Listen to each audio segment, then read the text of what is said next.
एक बूथ के आदमी को कहते हैं भाई साहब काम क्या करवाएंगे, क्या आप जो बताएं वो करवाएंगे, तो क्या आप पहले ये काम करो, ये काम करवा दो, आपका काम करो, ये काम करवा दो, हम वो काम नहीं करवा सकते। ये दिल का दर्द बता रहे हैं, सच्चाई बता रहे हैं। जो एक बार जीत जाता है वो ये समझता है कि मेरे से ज़्यादा अक्लमंद कोई नहीं है, मेरे से बड़ा विद्वान कोई नहीं है। फिर क्या करें, फिर क्या करें? हम पार्टी के पास जाते हैं, पार्टी फिर हमें वहीं भेज देती है। तो मैं आपसे ये कह रहा हूँ, हम पार्टी से भी प्रार्थना करेंगे। पार्टी हमारी बहुत अच्छी है। आपको सच बात बताएं, हमारी पार्टी ने गरीब लोगों का ध्यान रखा। बिजली, पानी, स्कूल, सब चीज़ ये हमारी पार्टी ने किया। आपको बता दूं, ये हमारी पार्टी ने पहली बार किया है। लोग वायदे करते थे और कहते थे ये स्कूल अच्छे कर देंगे, ये कर देंगे, किया तो किसी ने नहीं, हमारी पार्टी ने किया। इसलिए हमें तो अपनी पार्टी से अच्छी नहीं लगती है। वो बात दूसरी भी कह सकते हैं आप कि आपको इसलिए अच्छी लगती होगी क्योंकि आप अपनी पार्टी के अध्यक्ष। लेकिन अध्यक्ष के साथ साथ मैं एक बात बता दूं, अगर किसी ने दिल्ली में काम किया गरीबों के लिए, गरीबों को तीर्थ यात्रा पहले किसी ने कराई, किसी राज्य में कोई कराता है? गरीब आदमी का एक सपना है कि रामेश्वरम जाऊं, गरीब आदमी का एक सपना है कि मैं भी जो है जा करके द्वारका देख करके आऊं। लेकिन ये सपना भी पूरा किया जो उसका व्यक्तिगत है और जो सामूहिक है, जिसमें सबके बच्चे अच्छे पढ़ करके ऑफिसर बन सकते हैं। एजुकेशन को देश की को किसी ने सुधारा है तो हमारी सरकार ने सुधारा है, इसमें हम हमारी पार्टी ने सुधारा है, हम गर्व के साथ करते हैं। बढ़िया हॉस्पिटल, मोहल्ला, आदमी नौकरी करने जा रहा है, वैसे ही 400 रुपये नौकरी मिलते हैं, 12,000 की नौकरी है। अब कितनी छुट्टी करेगा? अब घर के पास निकला, वहीं से कहा पेट में दर्द है, कल से जो है खाना हजम नहीं हुआ, बुखार आ गया है, तो दवाई ली और ड्यूटी चला गया। ये काम किसने करके दिखाया? मोहल्ला क्लिनिक किसने खोले? हमारी पार्टी ने। हम आपको एक बात और बता दें, हमारी पार्टी ही यहाँ सीवर भी डलवाएगी, कॉलेज भी खुलवाएगी और ये ओजोन भी हटवाएगी। लेकिन चक्कर ये यहाँ पर पार्टी का है क्या? पार्टी का विधायक तक नहीं है। अब वो कहते हैं कि फंड तो वहाँ चला गया, अब उन्होंने इस्तीफा दे दिया, बड़ा जब पोस्ट पे चले गए। एक तरफ आप कहते हैं ये चीज़ें हुई नहीं, जिनके हाथ में कानूनी अधिकार था, जिनके पास सरकारी खजाने की चाबी थी, जिनको कानून पावर मिली हुई थी, उन लोगों ने काम नहीं किया। वो सीटों पर तो बढ़ते जा रहे हैं और जनता पीछे खिसकती जा रही है। क्यों नहीं ये काम हो रहे? ये वायदा किया गया था कि सीवर डलवा देंगे, ये वायदा किया गया था यहाँ बढ़िया हॉस्पिटल होगा एक बड़ा, जहाँ आदमी अपना इलाज करा सके। आपसे ये कहा गया था कि आपको जो है यहाँ पर आप ओजोन हटा देंगे, बल्कि ये क्या, बल्कि उल्टा कहा गया हट गया। क्या नहीं वायदा किया गया जो चीज़ें। और एक बात बताइए, एजुकेशन के मामले में समाज आगे कैसे बढ़ेगा? देश अच्छा कैसे बनेगा?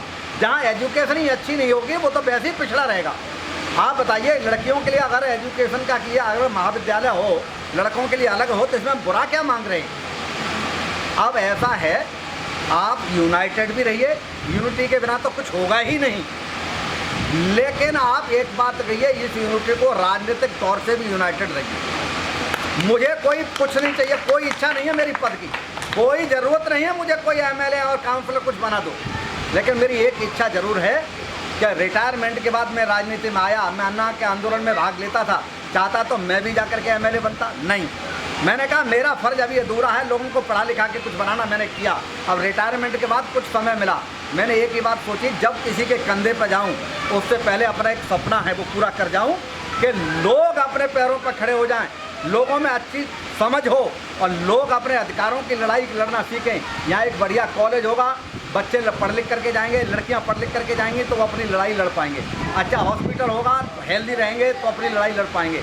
अगर यहाँ पर जो सीवर पड़ा होगा, अब बताइए गरीब आदमी, गटर भर गया जी, गंदगी तो घर में भरी हुई है, पूजा कर रहे हैं गटर के ऊपर बैठ करके, क्योंकि 25-30 गज का मकान। आप बताइएगा, आज तक वो सीवर नहीं पड़ पाया। हर लड़ाई 1993 से हम यही सुन रहे हैं, हम सीवर डलवाएंगे, हम सीवर डलवाएंगे। जो नेता था क्यों नहीं पड़ा? हम हॉस्पिटल बनवाएंगे, क्यों नहीं पड़ा? तो इसके लिए आपको प्रयास करना है, चिंतन करना है। मैं आपका आदेश मानूंगा, आप मेरा आदेश मत मानिए, क्योंकि मैं इस दुनिया में इतना दुखी व्यक्ति हूँ कि मेरी कोई नहीं मानता। तो मैंने ये फैसला कर लिया कि जो मेरे आगे आगे चलेंगे, मैं उनके कंधे से कंधा मिला करके चलूँगा। कम से कम कोई तो काम हो, कैसे ही तो कोई लक्ष्य प्राप्त करना है। मेरा उद्देश्य नेता बनना नहीं है, मेरा उद्देश्य अपने उद्देश्य तक पहुंचना है कि कैसे तो यहाँ पर डिग्री कॉलेज खुले, एक लड़कों के लिए अलग, लड़कियों के लिए अलग। क्योंकि अब हमारे पास ज़मीन है, थोड़े दिन बाद बहाना हो जाएगा, ये ज़मीन जो है एनटीपीसी की ख़त्म कर दी जाएगी। जो ज़मीन खाली पड़ी है, जिसका शुक्ला जी जिक्र कर रहे थे, इनको कहीं ना कहीं इंगेज कर दिया जाएगा या बेच दिया जाएगा। आप बताइए, या कब्जा हो जाएगा। उसके बाद फिर कहेंगे ज़मीन कहाँ है, ज़मीन नहीं है। अब ज़मीन है, कॉलेज भी खुल सकता है आपको, या और हॉस्पिटल भी खुल सकता है बड़े से बड़ा। आप बताइए, गरीब आदमी को रात को अटैक पड़ जाए तो डॉक्टर जब तक देखेगा, वहाँ पर नब्ज दबाएगा, तब तक तो पता चलेगा कि इसको अटैक है, लेके जाओ तो कहाँ जाएंगे, सब जगह मेडिकल, और आल ही निकल नहीं पाएंगे। तब तक तो वो बताएंगे कि आप तो घर लौट चलो, क्योंकि आप तो काम हो गया। कितना दुर्भाग्यपूर्ण, गरीब आदमी क्या करे। तो आपको मैं एक बात बताना चाहता हूँ कि लड़ाई खुद लड़नी पड़ेगी। अब मैंने पॉलिटिशियन पर बहुत भरोसा किया। आप बताइए, रिटायरमेंट तक मैं यहाँ आया था तो मेरी उम्र थी कम से कम 23 साल। मैं सरकारी नौकर था, मैं उनके ही पीछे लगा रहा कि ये कुछ करेंगे, ये कुछ करेंगे, ये कुछ करेंगे। जब एक ने नहीं किया तो दूसरे के पीछे लग गया कि ये नहीं तो ये कुछ करेंगे, लेकिन कुछ हुआ। आज मेरी इच्छा है, वो दबी हुई है। मेरी इच्छा को पूरा करने के लिए अगर आप मेरे साथ चलना चाहें, या आप अपने साथ मुझे लेकर के चलना चाहें, तो मैं हर दरवाजे पर, चाहे मेरे दुश्मन का ही दरवाज़ा क्यों ना हो, मैं वहाँ भी अपना मत्था टेकने के लिए तैयार हूँ। बफर्त हमारे ये कामों को कोई पूरा करा दे। उसी दिन राजनीति से संन्यास ले लूँगा। अध्यक्ष बनना तो दूर है, मैं राजनीति से ही संन्यास ले लूँगा। मेरे ये काम कोई करा दे, लिखित में एफिडेविट ले ले, मैं संन्यास ले लूँगा। मैं तो इस काम के लिए आया हूँ, मेरी कोई और इच्छा नहीं है। 2 पैसे कमाने की इच्छा नहीं है। जितनी मुझको पेंशन मिलती है, भाई ईमानदारी से बताता हूँ, उससे मैं कम खर्च करता हूँ, उतनी भी मेरे से खर्च करता हूँ। तो मुझे कुछ नहीं करना। और रहने सहने की सब जगह मुझे तो वैसे भी आदत पड़ी हुई है। ट्रेन में मैं जब जाता हूँ, एक स्लीपर जितनी जगह चाहिए मुझे घर पे, उससे ज़्यादा जगह नहीं चाहिए। अब मुझे क्या तमन्ना है, कोई इच्छा नहीं है। लड़का लड़की सब अपनी जगह पर सेटल है, मुझे कुछ चाहिए ही नहीं, कुछ नहीं चाहिए। परिवार में एक तरफ मेरा परिवार आप हो, बस ये इच्छा पूरी हो जाए, वो आपके साथ मिलकर के हो जाए। नहीं तो लोग कहेंगे जैन साहब श्रेय ले गए। मुझे श्रेय भी नहीं चाहिए। लोग कहेंगे श्रेय ले रहे हैं। और नेता बनने का नंबर आया, नेता तो मैं बन ही गया जिस दिन मेरी इच्छा पूरी हो गई। और नेता क्या होता है? नेता क्या चोर होता है कि भाई किसी का जेब काटो और किसी का इधर उधर का खेल करो? नेता वो होता है जो समाज का नेतृत्व करे, समाज को कुछ दे करके जाए, समाज को कुछ करके जाए, समाज के लिए कुछ कर सके, वो नेता होता है। और मैं उस दिन अपने को नेता मान लूँगा जिस दिन ये काम करेगा। और सब लोगों ने अच्छी बातें की, मैं आपका उनका धन्यवाद करता हूँ। किसी ने कोई गलत बात नहीं की, सबने जो डिमांड करी वो अच्छी थी, लेकिन रास्ता वो ढूंढिए कि ये कैसे पूरा होगा। अब एक ही सपना और अधूरा है कि ये पूरा कैसे होगा। आप उधर बढ़िए। और एक बात है, शुक्ला जी ने एक बहुत अच्छी बात कही थी, अगर राजनीति भी किसी को करनी हो, शुक्ला जी की एक बात मुझे याद आ रही है, आदरणीय शुक्ला जी की, कि अगर किसी को करना हो, कोई एक MLA बन जाए तो बाकी काउंसिलर के लिए तैयार हो, सब लड़ रहे हैं। आपको बता दूं, भारद्वाज जी मैं आपको एक बात बताऊं, एक खंबे पर एक वो चढ़ता था और उतना ही वो दूसरा खींच लेता था।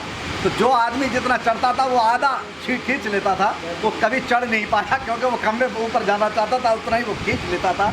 तो एक बात बताइए, जो ये खींचने वाली प्रवृत्ति राजनीति में हर पार्टी के अंदर है, वो हर पार्टी से हम अलग नहीं हैं, हम लोगों में भी वही प्रवृत्ति है। वो हम क्या है कि अपने पे कोई और काम हो न हो, वो हम खींचने वाला काम तो कर ही रहे। अब शुक्ला जी अभी एक बात और कह रहे थे, जाने क्या उन्होंने कहा था, राजनीति से रिलेटेड सम था, वो मेरे दिमाग से अचानक निकल गया। तो वो कह रहे थे कि भाई, पहले तो वो कह रहे थे कि जो जिसको बनना है बन जाओ। और ऐसा है राजनीति में, देखिए सारे लोग मिलकर के, अगर सब लोग मिलकर के अगर चाहेंगे ना एक तरफ चलना, रस्से को आधे लोग अभी आजमा के देख लो, आधे लोग इधर खींचो, आधे ये लोग, बेशक टूट जाए, लेकिन जाएगा वो कहीं खास जगह। अगर उसको एक ही तरफ खींचोगे तो पता ही नहीं चलेगा कहाँ पहुँच गया, जहाँ नहीं पहुँच रहा था वहाँ पहुँच गया। तो आप उस डायरेक्शन में बढ़िए। एक चीज़ बता दूँ, जो ये सोच होती है ना, जीत नहीं रहा, यहाँ दाऊद को खड़ा कर दूँ, बहुत पैसा बांटे, 1-1 लाख रुपये सबको दे दे तो वोट तो उसको पड़ जाएंगे। क्योंकि हमारे लोगों में दारू कौन पीता है? हमारे लोग। पैसा कौन लेता? हमारे लोग। प्रभावित कौन होते? हमारे लोग। अगर मिठाई का डिब्बा घर जाता तो कौन होते? उन्हें कुछ भी होता, कौन प्रभावित होते? अगर दाऊद, अगर इसका मतलब अगर कल को लेने लगे तो आप दाऊद को वोट दे देंगे क्या? किसी गलत आदमी को वोट दे देंगे क्या? आपको जीत हार से मतलब नहीं, विचारधारा को पहले सोचिए कि आपके विचारों का प्रतिनिधित्व कौन कर रहा है, आपका काम कौन करा सकता है, आपके कंधे से कंधा मिला के कौन खड़ा हुआ है, तब जा कर के काम चलेगा। अब बहुत लंबा टाइम हो गया, मैं जो है और साथियों को कुछ बोलना होगा।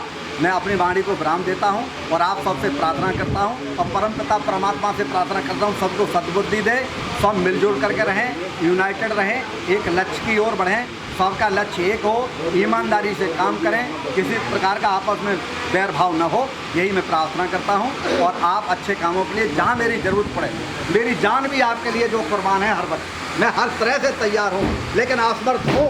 बिना शक्ति के कोई नहीं पूछता। आपकी ये ताकत अगर 2000 लोग हो जाए, सीए मिल जाएगा दिल्ली का। आप किसी मंत्री के यहाँ चले जाएंगे, 200 लोग इकट्ठे होकर के, 250 लोग होकर के मंत्री को बाहर आना पड़ेगा। अब हम 25-30 आदमी जाए तो वो मंत्री कहता है अरे भैया यहीं से इकट्ठे कर लिए होंगे, क्या बड़ा मुश्किल था। तो मुश्किल को आसान कीजिए। धन्यवाद आपको।